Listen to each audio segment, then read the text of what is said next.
আমরা বললাম যে কোয়ালিটির উপর আমি বেশি জোর দিই।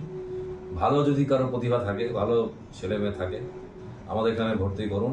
আমি আমি আমি মানে গ্যারান্টি বলবো না, আমি আমি মোটামুটি এটা অঙ্গীকার করতে পারি যে আমাদের এখানে সে বিফল হবে না এবং তার যে উদ্দেশ্য সে উদ্দেশ্য সফল হবে। কেন, যে সিস্টেমে আমি করাই, ওই আজকে একটা মেয়ে এসেছিল ভর্তি হতে আমার কাছে, এলেনে 1 বছর ছিল, এলেন দুর্গাপুরে আবাসিক থেকে কিছু করতে পারেনি, বাবা এখানে আমার কাছে নিঃশ্বাস। তো এটা অ্যালেন বা আকাশ এটা কথা নয়, কথা হচ্ছে আপনি কিভাবে করাচ্ছেন, কতটা টাইম দিতে পারছেন একটা বাচ্চার পেছনে। আমি যখন 20টা বাচ্চা নেবো শুধু বা 30টা নেবো, তার পেছনে যে টাইম দিতে পারবো আমরা, সেটা তো 100টা নিলে সম্ভব নয়। দ্যাটস ওয়াই আমার কোয়ালিটি হচ্ছে মেনে, যাতে আমি প্রত্যেকটা টিচার, আজকেও তো আমি একটা 1-to-1 বসালাম, মানে একটা বাচ্চা একটা জিনিস বুঝতে পারছে না, একটা টিচার তাকে নিয়ে আলাদা করে বসছে। এটা একমাত্র সম্ভব যদি আপনি কম বাচ্চা নেন। ডাউট ক্লিয়ারের ব্যাপার, ডাউট ক্লিয়ার হোক কি তার আরো কোনো সমস্যা থাকতে পারে, এটা individual attention you can give যদি আপনি কম নাম্বার নিন। আমি বেশি হয়ে গেলে তো সেটা হয় না, আমার তো কোয়াইট কমন, এটা সম্ভব নয়। তো ক্লাস মাধ্যমিকের পরে ভর্তি হয়ে যাওয়া। আজকে যেমন বলি আমি, প্রচুর রিপিটার আসছে, যারা 1 বার 2 বার 3 বার করে দিচ্ছে, পাচ্ছে না কেন? কারণটা হচ্ছে ওই প্রথম থেকে 11 থেকে এটা, ইনফ্যাক্ট কলকাতাতে তো বড় বড় জায়গাতে ক্লাস 9-10 থেকে আরম্ভ করছে, 9 থেকে আরম্ভ করে দিচ্ছে এইসব কোচিং। তো সেখানে 11টাও অলরেডি লেট, ফলে ওই 12 দিলাম তারপরে করতে লাগলাম, ওতে ওই বেসটা স্ট্রং হচ্ছে না। 11 থেকে করলে কি বেসটা স্ট্রং হয়, বেস স্ট্রং হলে তারপরে আপনি 1 বছর ড্রপ দিয়ে করুন, তাতে হয়তো আরো সুবিধা হয়ে যাবে, but otherwise it's very difficult. তো সেই জন্যই 11 থেকে আরম্ভ করা আমাদের এখানে। তো তাতে 20টার মধ্যে 10টা বাচ্চা পায়, ফ্যান্টাস্টিক। কারোরই 5%-এর বেশি কনভার্সন হয় না, সেখানে আমাদের গতবার 9 জন দিয়েছে, 7 জন পেয়েছে। তো এগুলো সম্ভব, অসম্ভব কিছু নয়। তো সেটা আপনাকে ফেথ রাখতে হবে যে নতুন বলে হবে কি না, এতে ডাউট করার কোনো দরকার নেই। We can guarantee that if you have talent, প্রতিভা থাকলে আমাদের এখানে সমস্ত রকম সুবিধা, লাইব্রেরি থেকে আরম্ভ করে এমনকি আমরা net capsule, teacher, special teacher, সব রকম ফেসিলিটি আমি নিজে এগুলো দেখি। এরকম না যে আমি ওনার বলে কারো ছেড়ে দিই না, এই জিনিসগুলো আমি ডাইরেক্টলি নিজে মানে তদারকি করি, যাতে কোনো রকম ডাইভার্সন না হয়। কোন টিচার কি করছে, কি পড়াচ্ছে না পড়াচ্ছে, ডে টু ডে বাচ্চাদের সঙ্গে কথা বলা, everything I am doing myself যখনই আসি, which is I think very important. আমাদের যে অ্যাডমিশন টেস্ট ক্লাস 11-এর জন্য ভর্তি হওয়ার জন্য, সেটা হচ্ছে 25শে ফেব্রুয়ারি 2024, 12টা থেকে 2 ঘন্টার পরীক্ষা, 150 নম্বরের, mostly MCQ. MCQ science subject, maths আর ফিজিক্স, কি বলে লাইফ সায়েন্স আর ফিজিক্যাল সায়েন্স, আর তার সঙ্গে ইংলিশ থাকে একটা, বেশি একটা এসে রাইটিং আর কিছু গ্রামার। তো মেজরিটি ওই সায়েন্সের উপরেই 150 নম্বরের প্রশ্ন হয়। তো এবার ধরুন কেউ কোনো কারণে মিস করলো, দিতে পারলো না, অথচ তার ট্যালেন্ট আছে, আমি দেখি তাকে আমরা আলাদা করে পরীক্ষা নেওয়ার ব্যবস্থা করি, ওটা কোনো সমস্যা নয়।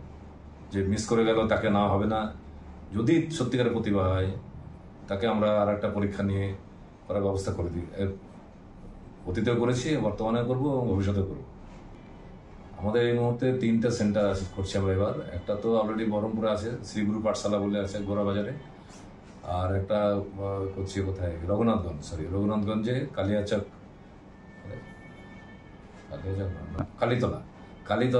Kalitala LK high school, Kalitala LK high school Raghunathganj, আর মালদা মডেল মাদ্রাসা, মালদা যেটা ইংলিশ বাজারে, এই 3টে সেন্টার আপাতত করা হয়েছে। হ্যাঁ, তো দেখা যাক, আগামী দিনে দরকার লাগলে আরো বাড়ানো যাবে।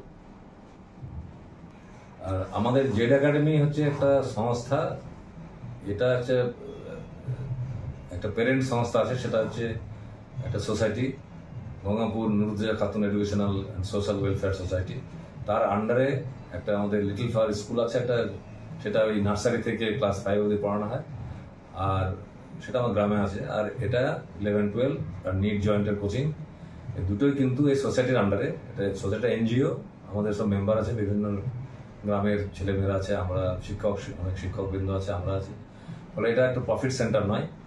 তো হোয়াট এভার প্রফিট যা হবে ওটার মধ্যে আমাদের রোল করা হয় বিভিন্ন, আরও যাতে ছাত্রছাত্রীরা সুযোগ সুবিধা পায় তাদের জন্য খরচা ওখানেই করা হয়। হয়তো আজকে আমার 150 সিট আছে, হয়তো কালকে এক্সপেনশন দরকার লাগতে পারে, আরও চাহিদা আসছে, তো আমরা ওই করার জন্য যদি কিছু উদ্বৃত্ত হয় সেটা আমরা ওই খাতেই লাগাই।